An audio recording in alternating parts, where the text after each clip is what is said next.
सीतापुर गांव में रहती थी एक चुड़ैल, लेकिन इस बात से गांव के लोग अनजान थे।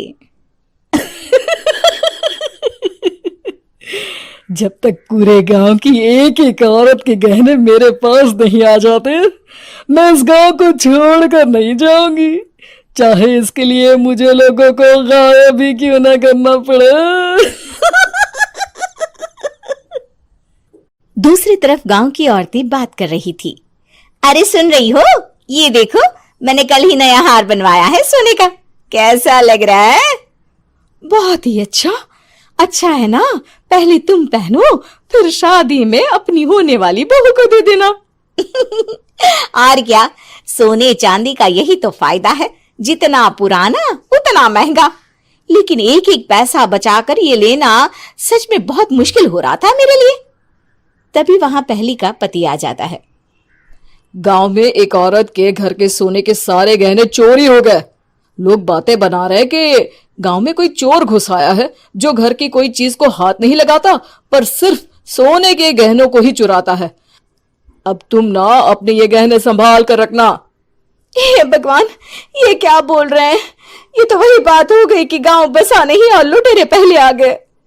दूसरी तरफ गांव के ही एक घर में रंजना रहती थी। उसके पति का गांव में चाउमीन का ठेला था। एक दिन उसके घर में एक औरत आती है। अरे रंजना, तू गांव में नहीं है तो सोचा तुम्हें बता दूं। गांव में बात चल रही है कि गांव में एक चोर घुस आया है जो घरों के सोने के गहने चुरा लेता है। अरे मैं तो सिर्फ ये कान की छोटी सी बाली ही सोने की पहनती हूँ, बाकी गहने तो मैंने गांव के बैंक में लाकर रखे हैं। ये क्या होता है? ना बाबा ना, हमारे गांव की औरतें तो गहने अपने पास ही रखती है। जब कहीं जाना हो तो बस अलमारी से गहने निकालो और पहन लो। दूसरी तरफ एक औरत हाथ में टोटके वाली छोटी सी गुड़िया लेकर घर में चली आती है। अरे कोई है? घर की औरत है क्या? क्या है ये गुड़िया? ये कोई ऐसी वैसी गुड़िया नहीं है, ये जादुई गुड़िया है। इसको घर की अलमारी में रखना। अगर तुम्हारे घर पर किसी की बुरी नजर होगी तो रात भर में ये पतली सी गुड़िया मोटी हो जाएगी। मैं कल आकर ये गुड़िया ले जाऊंगी और तुम्हारे घर की सारी बुरी नजर छूट जाएगी, समझी? अरे वाह, ये तो बहुत कमाल की गुड़िया है, दे दो। कितने की है एक? अरे नहीं नहीं नहीं, ये फ्री की है। मेरा काम इस पूरे गांव को बुरी नजर से दूर रखने का है। हाँ। भली औरत उसके हाथ से वो गुड़िया लेकर अलमारी में रख देती है। लेकिन अगली सुबह जब वो उस गुड़िया को देखती है तो पतली सी गुड़िया मोटी हो चुकी होती है। हे भगवान, ये क्या? किसने मेरे घर को बुरी नजर से बांध रखा था? तभी वो गुड़िया वाली भी आ जाती है। मैंने कहा था ना, घर पर बहुत ज्यादा बुरी नजर है, लाओ ये गुड़िया मुझे दे दो। औरत वो गुड़िया उठाकर उसे दे देती है। गुड़िया हाथ में आते ही वो औरत उसे लेकर सीधे गांव के बाहर की खाली हवेली में चली जाती है और साधारण औरत से चुड़ैल बन जाती है।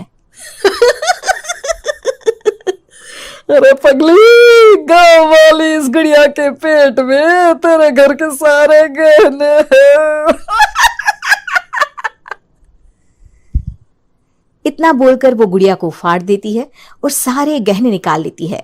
वहीं दूसरी तरफ, हे भगवान, मेरे घर के सारे गहने चोरी हो गए। उस औरत के घर के आसपास लोगों का जमावड़ा हो जाता है और लोग बातें करने लगते हैं। लो जी, ये भी घर गया। पता नहीं कौन चोर है जो इतनी होशियारी से गहने चुरा लेता है। कुछ समझ में नहीं आ रहा कि कौन है। लोग तो घर से कहीं जाते भी नहीं है, न ताला लगे न घर खाली हो, फिर भी रातों रात गहने चोरी हो जाते हैं। अरे हम तो कहते हैं लोगों को बारी बारी चौकीदारी करनी चाहिए, चोर को तो पूरे गांव वाले मिलकर पकड़ ही लेंगे। लोग बारी बारी घरों की चौकीदारी भी करते हैं, लेकिन चोरी होने का सिलसिला रुकता ही नहीं। फिर एक दिन रंजना के पड़ोस से भी रोने की आवाज आती है। अरे आज ही घर की बुरी नजर उतरी और आज ही सारे गहने भी चोरी हो गए। कैसी बुरी नजर? क्या हुआ था? तभी वहां उस औरत का पति भी आ जाता है जिसके घर में गहनों की चोरी हुई थी। हाँ, मेरी बीवी ने भी किसी गुड़िया को घर में बुरी नजर उतारने के लिए रखा था, लेकिन अगले दिन गहने चोरी हो गए। अब रंजना को कुछ कुछ बात समझ में आ जाती है। वो गांव वालों से कहती है, देखिए अब आप लोग चिंता ना करें, जल्द ही चोर पकड़ा जाएगा। उस नजर उतारने वाली गुड़िया को आज मेरे घर कोई भेज देना। फिर क्या था, चुड़ैल को लोग रंजना के घर भेजते हैं। पहली बार देखा है कोई खुद लुटने को तैयार बैठा है। तो तू है जिसे घर की बुरी नजर उतारनी है? ये ले गुड़िया, ये सुबह तक मोटी हो गई तो समझो तुमको और तुम्हारे घर वालों को नजर लगी है। हाँ हाँ, मैंने काफी सुना है। तुम ये गुड़िया मेरे घर छोड़ देना। अरे क्यों नहीं, कल सुबह आऊंगी जब गुड़िया तुम्हारे घर की सारी बुरी नजर लेकर मोटी हो जाएगी, ठीक है?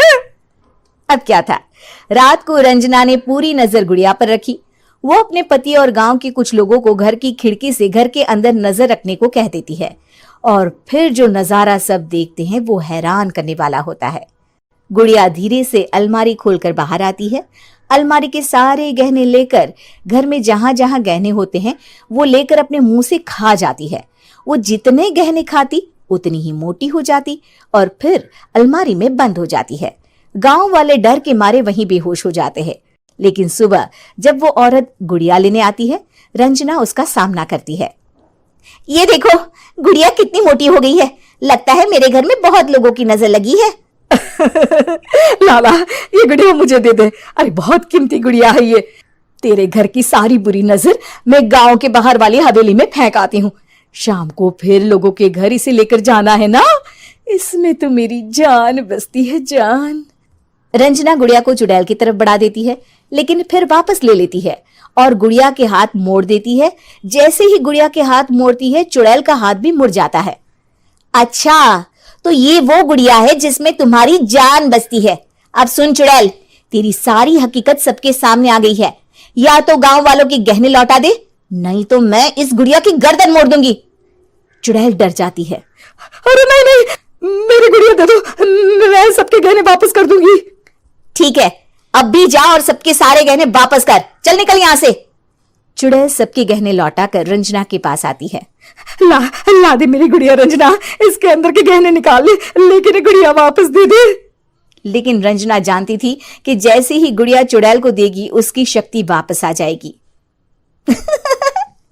चुड़ैल, तू तो चुड़ैल ही रहेगी, ये मैं जानती हूँ।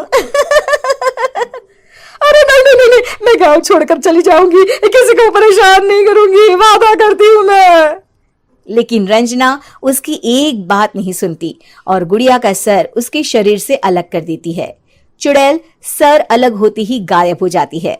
गांव वाले रंजना के साहस और बुद्धि की खूब प्रशंसा करते हैं।